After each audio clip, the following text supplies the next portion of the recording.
diubah. Kesulitan menjadi sukacita dalam bagian ketiga, sukacita surgawi. Ayat 8 sampai ayat yang ke-20.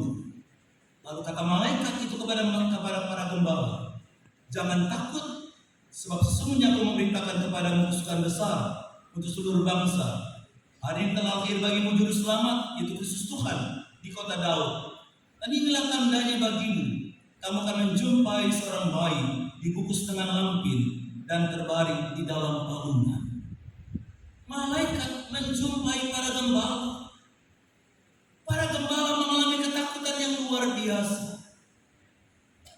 Dalam versi King James diterjemahkan, ketakutan mereka itu sampai ingin lari, melintasi lapangan, berhamburan naik ke bukit. Itu kata yang dipakai. Berarti mereka, para gembala ini sangat takut. Mereka ingin berhamburan pergi, naik ke atas bukit, menghindari dari datangnya para malaikat.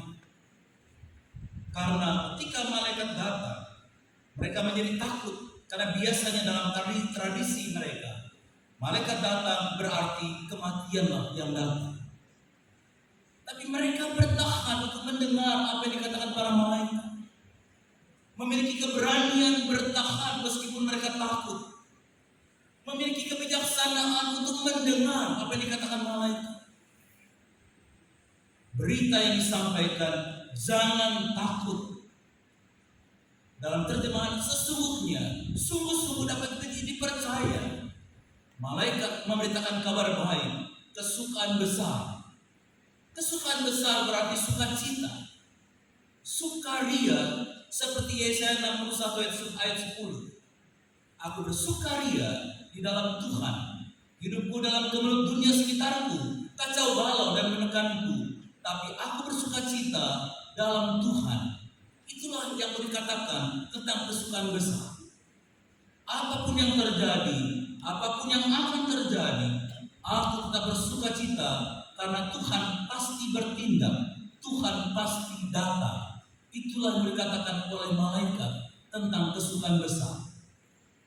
Apapun yang terjadi, tetap sukacita karena Tuhan pasti bertindak. Apa tindakan Tuhan? Telah lahir bagimu juru selamat, yaitu Yesus Tuhan. Telah lahir juru selamat berarti penyelamatmu, Sang Mesias, yang menyelamatkan engkau, yang membebaskan engkau dan membebaskan dari segala dosa dan pelanggaran. Dia adalah Kristus Tuhan, Kristus Mesias yang diurapi, atau yang telah dipilih, yang diutus untuk menyelamatkan umatnya. Tuhan Sang Penguasa ilahi atas manusia, seluruh alam semesta, yang mengutus anak tunggalnya yaitu Yesus Kristus. Dan sukacita itu lengkap dalam Lukas pasal 2 ayat 13 sampai ayat 14. Dan tiba-tiba tampaklah bersama-sama dengan malaikat itu sejumlah besar para tentara surga yang memuji Allah, katanya, kemuliaan bagi Allah di tempat maha tinggi dan damai sejahtera di bumi di antara manusia yang berkenan kepadanya. Kemuliaan bagi Allah artinya terpujilah Allah. Setiap manusia memuji Allah di tempat yang maha tinggi, di langit yang tertinggi, sampai ke surga. Itulah yang diungkapkannya. Kemuliaan Tuhan bukan hanya di bumi, tapi melintasi langit sampai menembus surga dan membuka pintu surga, memberikan damai sejahtera, kehidupan yang tentram, lahir batin di bumi di mana manusia tinggal, di antara manusia yang berkenan kepadanya, artinya manusia yang menyenangkan Tuhan, orang-orang disukai yang dipilihnya. Itulah ungkapan kemuliaan bagi Tuhan. Dan para malaikat itu menjanjikan pengharapan. Pengharapannya adalah damai sejahtera, damai erene, kondisi yang bebas dari rasa takut, memiliki ketenangan jiwa, atau juga sikap yang penuh damai sejahtera yang dibawa oleh malaikat, yang disampaikan kepada dunia adalah kondisi yang bebas dari rasa takut atas kehidupan ini.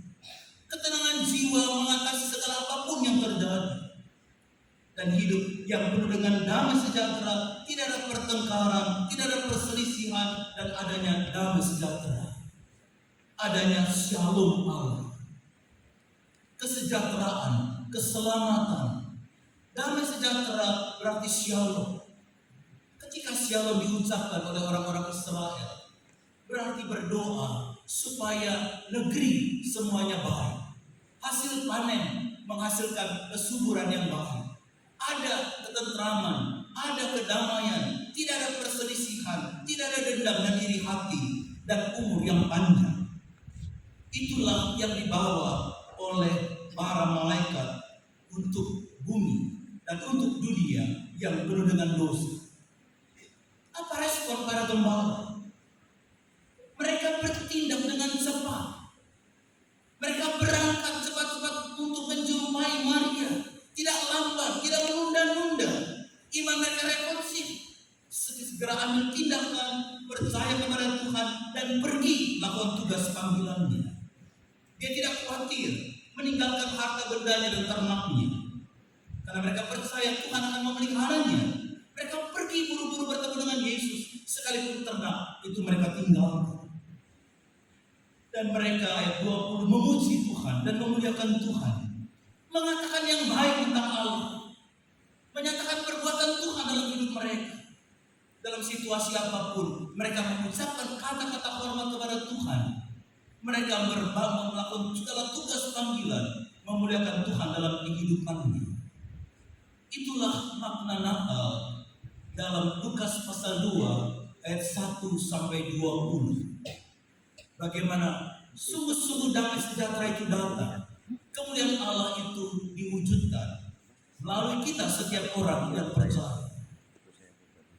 Tapi pertanyaannya, kenapa kita memikirkan, kenapa kita terus menggumuli agar kita sebagai akademisi Kristen ini hidupnya di perkenan Allah, mewujudkan damai sejahtera itu dan memuliakan Tuhan? Jawaban dari pertanyaan subtema itu, karena damai sejahtera, kemuliaan Allah itu seringkali tidak bisa kita wujudkan dalam hidup kita. Kenapa Bapak Ibu sekalian? Saya pernah membayangkan ketika Yesus dilahirkan di Bethlehem, kisah sebelumnya, kenapa orang-orang Bethlehem menolak Yesus dilahirkan di rumah mereka? Ada dua alasan. Alasan yang pertama, Yusuf dan Maria datangnya belakangan. Semua rumah sudah penuh. Karena rumah semua sudah penuh, maka dia mengetuk pintu dan katakan, maaf, sudah penuh. Sudah ada tamu yang lebih dulu datang. Dan tidak mungkin Bapak sekalian, rumah zaman dulu itu, hotel-hotel penginapan itu hanya 2 kamar mungkin. Saya beberapa kali ke Bethlehem. Sekarang pun kondisinya masih memprihatinkan daerah Bethlehem. Nah saudara-saudara, nggak mungkin orang-orang yang punya rumah penginapan, yang tamunya lebih dulu datang, lalu Maria minta untuk mereka menginap di sana, dia akan mengusir tamu yang lebih dulu datang untuk Yusuf dan Maria. Jadi malam sudah penuh, tidak ada tempat buat kalian. Sudah ada tamu yang lebih dulu datang menjumpai dan ada di rumah kami. Saudara-saudara, damai sejahtera tidak akan pernah terwujud kalau kita tidak berani mengusir tamu yang lebih dulu datang dalam hati kita. Siapa tamu yang lebih dulu datang dalam diri kita? Sebuah buku mengatakan, yang datang, tamu yang lebih dulu datang dalam hati kita adalah hawa nafsu kehidupan kita. Apa itu hawa nafsu kita? Yang pertama, hawa nafsu menyangkut soal kesombongan kita. Dia tidak pernah akan masuk ke dalam diri kita dan damai tidak akan pernah terwujud kalau kita menjadi orang yang sombong. Diri kita yang paling segala-galanya, diri kita yang paling hebat, yang paling pandai, yang paling menentukan, tidak peduli Tuhan. Tuhan mungkin di luar hati kita. Kita menjadi sombong dan congkak dengan kehidupan kita. Hawa nafsu yang kedua adalah mementingkan materi.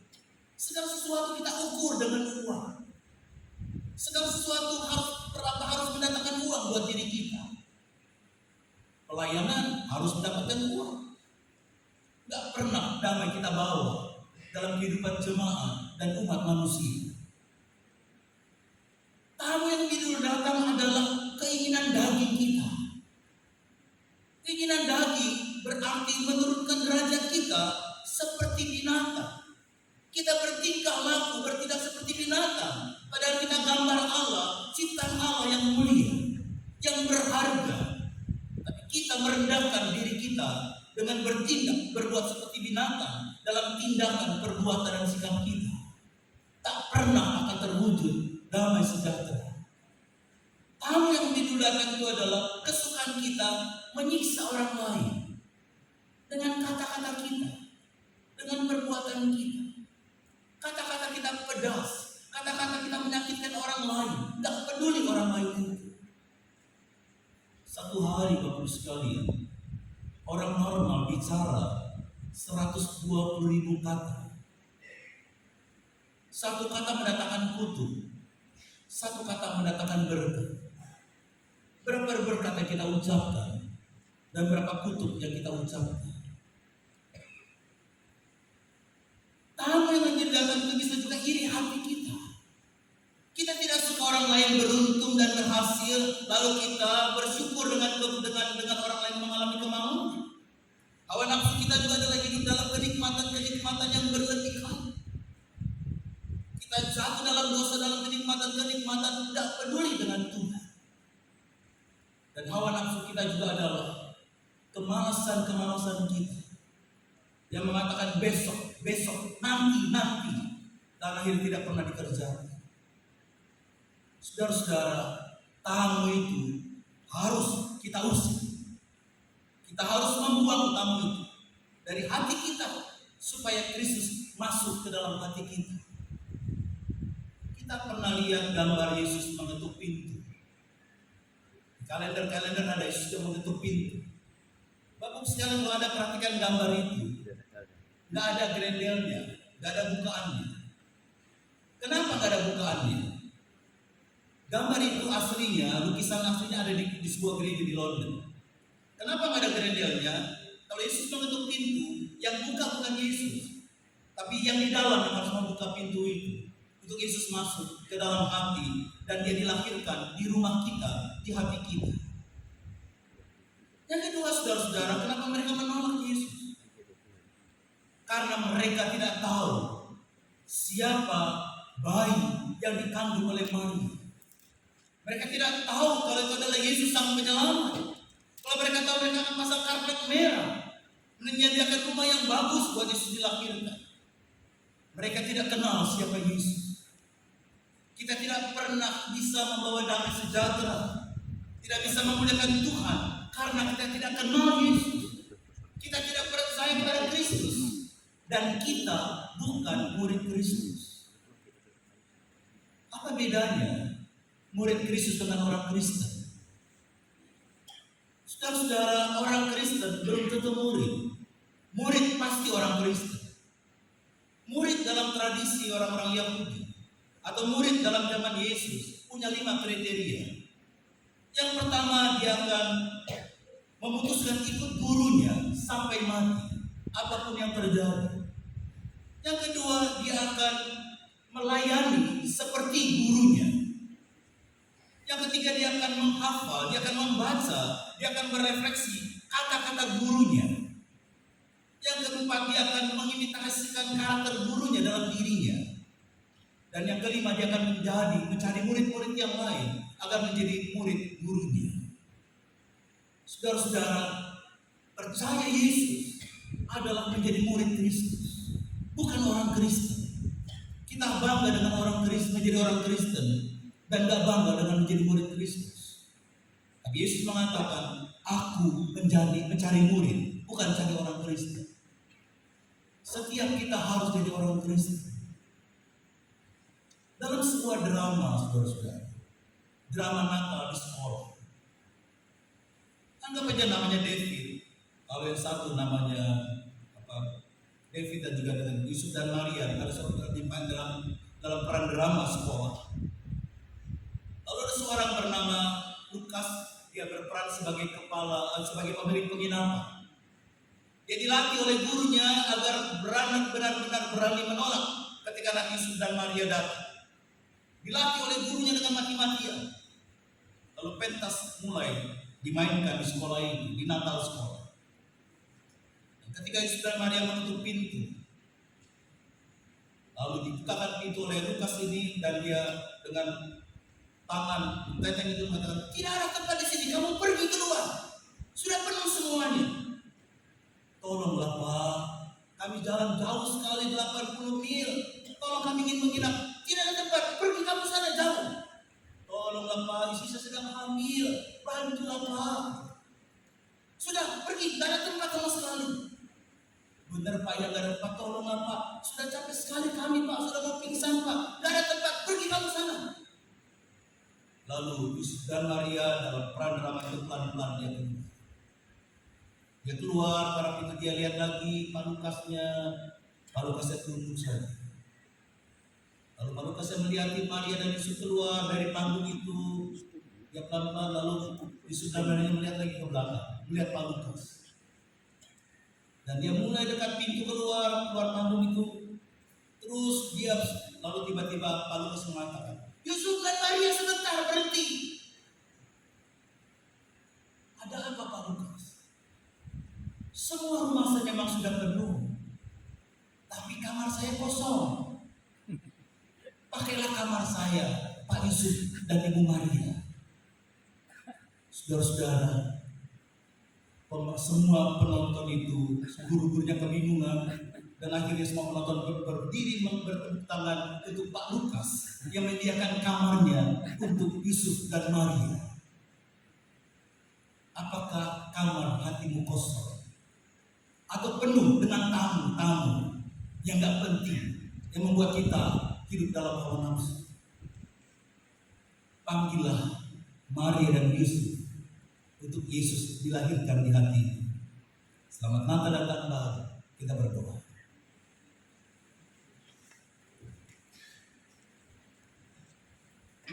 Tuhan Bapa Surgawi,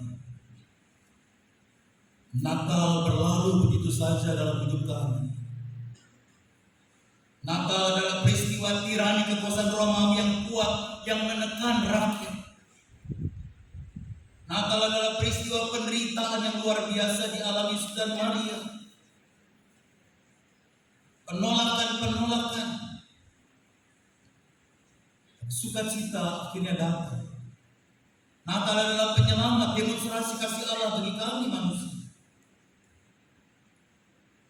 Seringkali Natal cerita yang berulang-ulang yang kami dengar, tapi tak pernah lahir di hati kami. Tuhan tolong kami. Setiap kami boleh menyediakan kamar kami yang kosong, kamar hati kami, ruang di kamar kami, ruang di hati kami, untuk Yesus dilahirkan, untuk Yesus berkarya, sehingga sungguh-sungguh dari dalam hati kami keluarlah demonstrasi kasih Allah yang mendatangkan damai sejahtera bagi semua orang yang kami jumpai, dan kemuliaan bagi nama Tuhan kami agungkan lewat seluruh sikap, tindakan, dan perbuatan kami. Hanya di dalam nama Tuhan Yesus Kristus kami berdoa. Amin.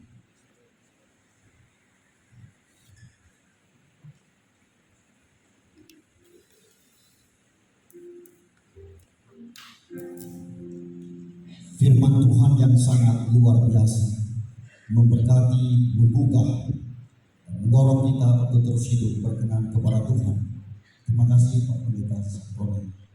Kiranya Tuhan memberkati Bapak dan pelayanan sampai nanti setelah emeritus pun diberkati oleh Tuhan. Mungkin nanti setelah emeritus Pak, idealnya itu Bapak lebih banyak waktu ke sini. Karena kalau sekarang kan masih aktif di jemaat. Nah, kami sangat berharap nanti Pak bisa lebih banyak waktunya untuk SDB Setia. Kita tepuk tangan yang meriah.